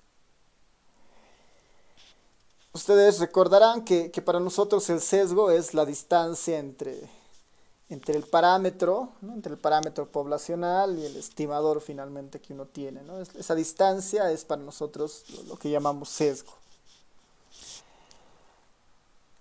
Y nos esforzamos, ¿no? en tener metodologías estadísticas que traten de reducir el sesgo, sean procesos insesgados, ¿no? Nos esforzamos en eso y justamente la falta de respuesta amenaza en estos procesos, ¿no? Amenaza en estos procesos. Si los valores perdidos tuvieran un comportamiento completamente aleatorio, ¿no? La insesgadez que tuvieran nuestros estimadores, ¿no? O el nivel de insesgadez que tuvieran, se mantiene, ¿no? No se altera. Entonces, este es el mejor escenario, porque la insesgadez o el nivel de sesgo, tal vez pequeño o grande que tenga, se mantiene, ¿no? No hay una distorsión, básicamente, de la teoría. Si es que existe, ¿no? Y si no imputamos, ¿no? Imagínense que no imputamos y nuestra base de datos tiene un comportamiento completamente aleatorio en los valores perdidos, ¿no? Nuestras conclusiones están bien, no van a tener mayor implicación, digamos, no van a sufrir un problema de sesgo, ¿no? Pero si no imputamos y el comportamiento de los valores perdidos era parcialmente aleatorio, ¿no? Entonces, el sesgo de los estimadores crece levemente, ¿no? El sesgo de los estimadores se incrementa levemente. Y si no imputamos y el comportamiento de los valores perdidos no era aleatorio, estamos incurriendo en lo que es un sesgo sistemático, ¿no? Estamos incurriendo en lo que es un sesgo sistemático que va a afectar a nuestras estimaciones y el nivel de sesgo obviamente va a ser mucho más grande, ¿no? El nivel de sesgo va a ser mucho más grande. Así que tenemos que, aquí el mensaje es que es importante tratar de reconocer, o el primer paso para decidir si es importante o no la imputación va a ser reconocer en qué posición estamos, ¿no? Un MCAR, un MAR, un MNAR. Ese va a ser la primera consideración, ¿no? La primera consideración. Y ya más adelante vamos a ver algunas alternativas para esto, ¿no? A ver, esta aproximación formal la vamos a ver la siguiente clase. Y esto está un poco, esta parte es una construcción básicamente de algunos libros que tratan de mostrar justamente esta, si quieren, esta parte formal del proceso de imputación que va a estar ahí presente. Hay métodos que vamos a discutirlo en la siguiente clase con más calma, ¿no? Estos métodos ad hoc son como que los que normalmente así se utilizan, funcionan bastante bien y tienen sus beneficios en algunos casos, ¿no? Eso funciona bien, digamos, ¿no? Esos son métodos bastante sencillos que igual dependen mucho de la naturaleza, ¿no? De un MCAR, un MAR, un MNAR, ¿no? Funcionan bastante bien y están ahí, digamos, para sus usos. Está justamente la imputación por la media, por un vecino más cercano, por el list while, la regresión estocástica, ¿no? Hay varias opciones que vamos a ir viendo la siguiente clase, pero tal vez ahí el concepto más fuerte en esta parte de imputación es lo que se llama la imputación múltiple, ¿no? Es lo que se llama la imputación múltiple.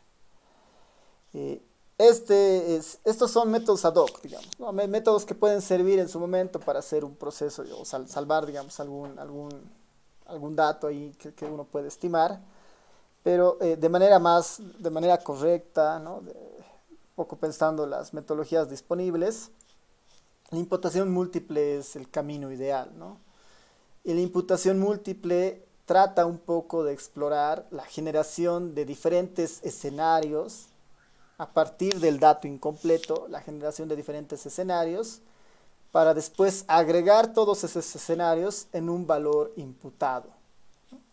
Entonces esta imputación múltiple es mucho más compleja, mucho más interesante, ¿no? Y lo que sí les voy a pedir, bueno, la imputación múltiple obviamente está vinculado a que muchas otras variables pueden ayudar a imputar a otras, no hay una idea ahí de manejar múltiples variables. Así que les voy a pedir más bien para la siguiente clase que, bueno, aquí hay algunos algoritmos que se van a mencionar.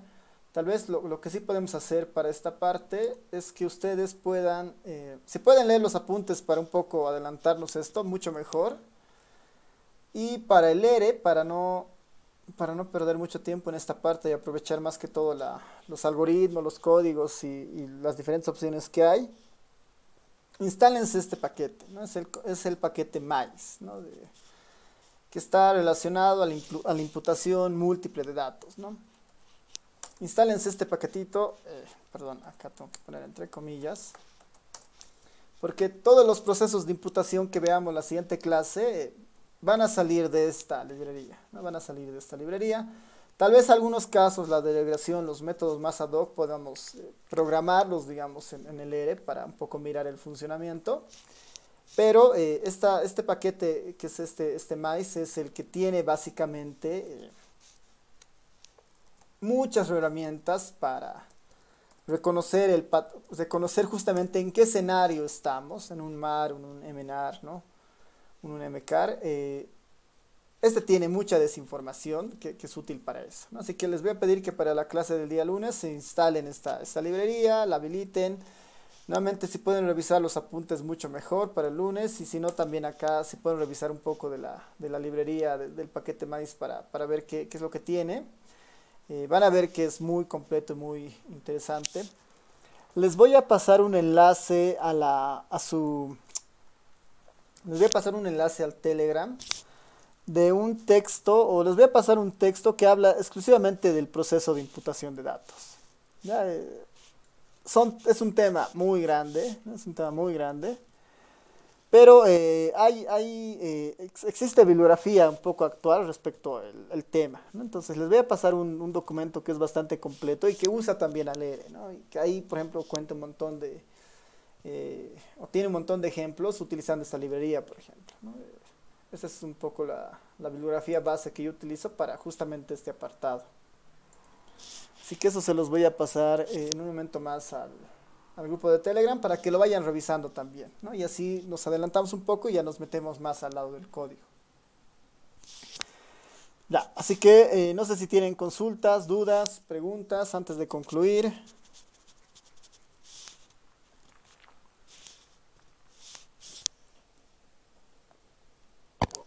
Me dicen una preguntita. Sí, adelante, Carlos. Cuando las tablas, cuando generamos todas las tablas en R, ¿eso cómo lo puedo llevar a mi trabajo, digamos, para publicación, digamos? ¿Hay alguna forma? ¿Dicen? Sí, sí, claro. A ver, depende mucho cómo lo quieras llevar, ¿no? Si lo quieres, por ejemplo, exportar un Excel, eh, ahí te puedo dar una ayuda, digamos, si quisieras, por ejemplo, exportarlo al Excel, hay una librería que se llama, aquí, ¿no? El Write XL. Entonces, por ejemplo, tienes una tabla que está guardada en un T1, ¿no? Tienes una tabla que está guardada en este T1. Entonces, con el comando write XL vas a llevar exactamente la misma tabla al Excel. Y vas a ver que este write XL es bastante completo. Voy a poner acá write Excel. A ver, un ratito voy a habilitar la librería. Ahora sí. El comando write XLSX es bastante completo. Le das el objeto, le das el archivo y le puedes decir incluso en qué hoja quiere que vaya, ¿no? Entonces puedes tener un Excel donde por hoja va cambiando las tablas. Esta es una opción bastante completa si es que tu objetivo es llevarlo a un Excel. Si tu objetivo es, por decir, llevarlo a otro lado, ¿no? Tal vez un poco más interesante ahí, está la librería Xtable, ¿no? La librería Xtable es bastante interesante. Si tu objetivo, a ver, vamos a ver ahí el help del Xtable. El Xtable es exclusivamente para exportar tablas. Y permite formatos HTML y formatos LaTeX también, ¿no? A ver, vamos a ver dónde están los formatos en esta tabla. Display. Ya, bueno, a ver, un ejemplo de esto, bastante sencillo. Xtable T1. Lo compilo y me va a sacar el código en... Bueno, tengo que aplicar esto. A ver, voy a poner una tabla en general. Table de EH19P departamento. EH19P, perdón. EH19P departamento, depto. Esa es una tabla de departamento más EH19P con el área, por decir, área. Es una tabla cualquiera. A esta tabla le pongo Xtable. Adelante. Y me saca, me exporta el código para llevarlo a LaTeX, por ejemplo, si quisiera. El código para llevarlo al LaTeX, si quisiera. Hay otra librería que se llama la librería Canitro, ¿no? Knitreo. Y esta tiene su propio codiguito para llevarlo, para utilizar el comando cable, que igual está orientado a tablas. Este lo lleva a cable. A ver. La librería Canitro. Ahora sí, cable, ¿no? Esta es una salida de tipo Markdown, por ejemplo, ¿no? Es una salida de tipo Markdown. Entonces va a depender mucho del formato al cual lo quieras sacar, pero sí, o sea, pensando en el ERE hay varias opciones, ¿no? Este cable es para LaTeX, HTML o Markdown. Por defecto es el Markdown y igual tiene la opción de HTML o LaTeX. Pero si todo es Excel, tal vez el comando o la librería WriteXL va a ser más que suficiente. Eso, Carlos, no sé si te ayuda, pero esos son los que conozco. Oye, gracias, licenciado, está muy bien, gracias, licenciado. Súper. Ahora sí terminaremos con la sesión. No sé si alguien más tiene consultas, dudas.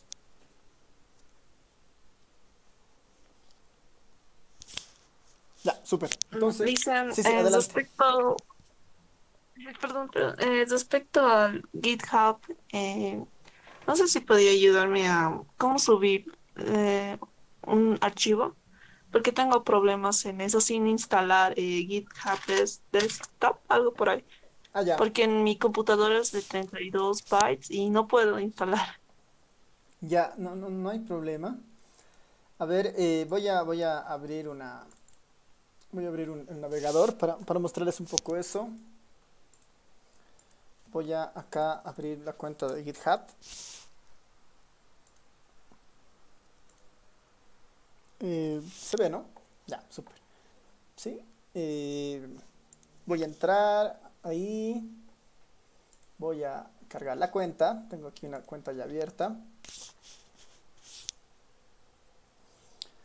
Y bueno, tengo varios repositorios. ¿No?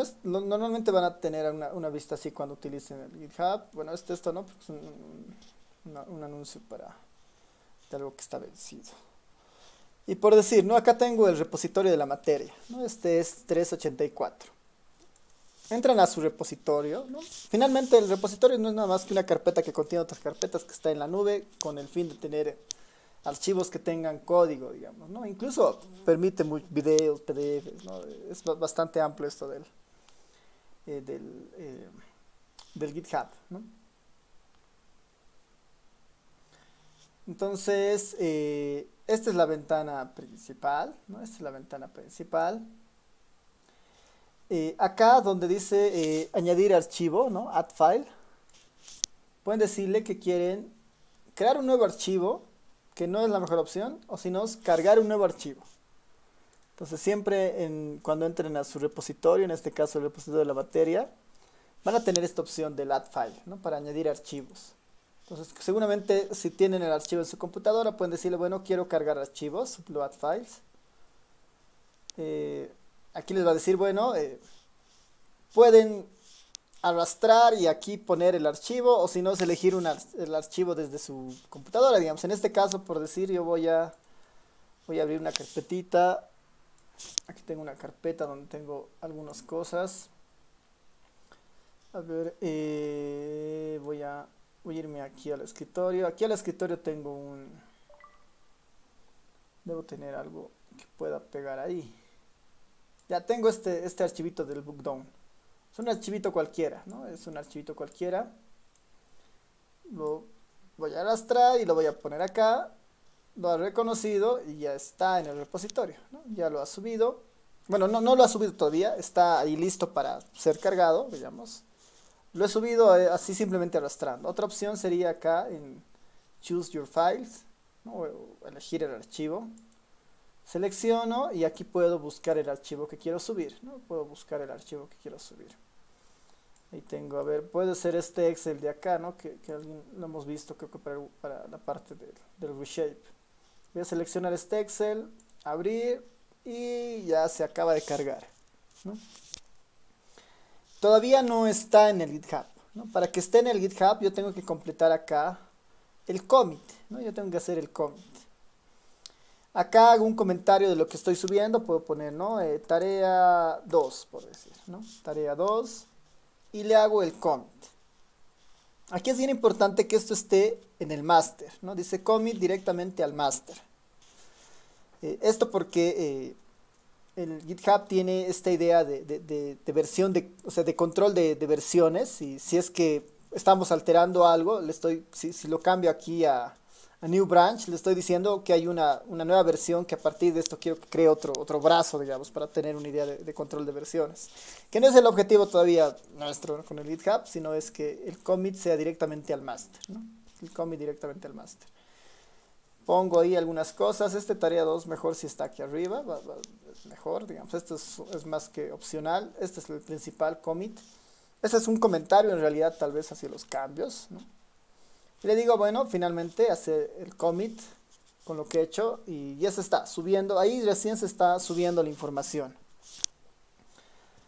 Me muestra nuevamente mi repositorio y seguramente aquí está, ¿no? Aquí está el Excel y aquí está el Bookdown, ¿no?, que acabo de subir. Con el commit respectivo. El commit de la tarea 2, ¿no? Que es el comentario en realidad que acabamos de poner, ¿no? Lo hicimos ahora. Eso básicamente, Lucero, no sé si eso es suficiente. Es básicamente con el botón Add File. Sí, gracias, Luisa. Ya, súper. Listo. ¿Alguien más? ¿Alguna duda? ¿Consulta?